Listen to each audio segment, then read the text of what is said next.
నగరంలో ఎస్సీ మోర్చా రాష్ట్ర నాయకుడు ప్రసాద్ ఆధ్వర్యంలో మాజీ ప్రధాని అటల్ బిహారీ వాజ్పేయి జయంతి వేడుకలు నిర్వహించారు. ఆయన చిత్రపటానికి బండి సంజయ్, వివేక్, రామచంద్రారెడ్డి పూలమాల వేసి నివాళులర్పించారు. అనంతరం హిమాయత్ నగర్లోని బూత్ నెంబర్ 22లో ప్రధాని మోడీ మన్ కీ బాత్ ప్రసంగాన్ని కార్యకర్తలతో కలిసి సంజయ్ వీక్షించారు. వాజ్పేయి జన్మదినోత్సవ వేడుకల సందర్భంగా జీహెచ్ఎంసీ పారిశుద్ధ్య కార్మికులకు బండి సంజయ్ చీరలు పంపిణీ చేశారు. ప్రధానమంత్రి మోదీ మన్ కీ బాత్ స్ఫూర్తిదాయకంగా సాగిందన్నారు. వాజ్పేయి పాలన అందరికీ మార్గదర్శకమని రామచంద్రారెడ్డి చెప్పారు. ప్రధాని మోడీ వాజ్పేయి అడుగుజాడల్లో నడుస్తూ నీతివంతమైన పాలనను అందిస్తున్నారని రామచంద్రారెడ్డి తెలిపారు.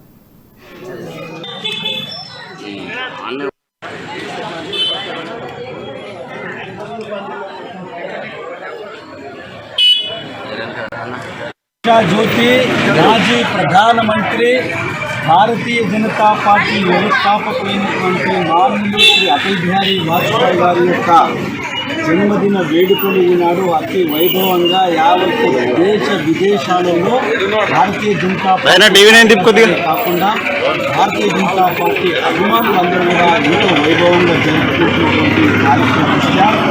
ఈనాడు మన్ కీ బాత్ ప్రధానమంత్రి గారి యొక్క మన్ కీ బాత్ కార్యక్రమం కూడా ఈ స్కైలైన్ థియేటర్ దగ్గర booth number 22లో మాన్యులు Bharatiya Janata party రాష్ట్ర అధ్యక్షులు, కరీంనగర్ పార్లమెంటు సభ్యులైనటువంటి శ్రీ బండి సంజయ్ కుమార్ గారు కూడా ఇక్కడికి విచ్చేసి అటల్ బిహారీ వాజ్పేయి గారికి నివాళులు అర్పించినటువంటి విషయము, అదే రకంగా మన్ కీ బాత్ కార్యక్రమం కూడా వీక్షించి వారు చెప్పినటువంటి విషయాన్నంతా కూడా క్షుణ్ణంగా పరిశీలించి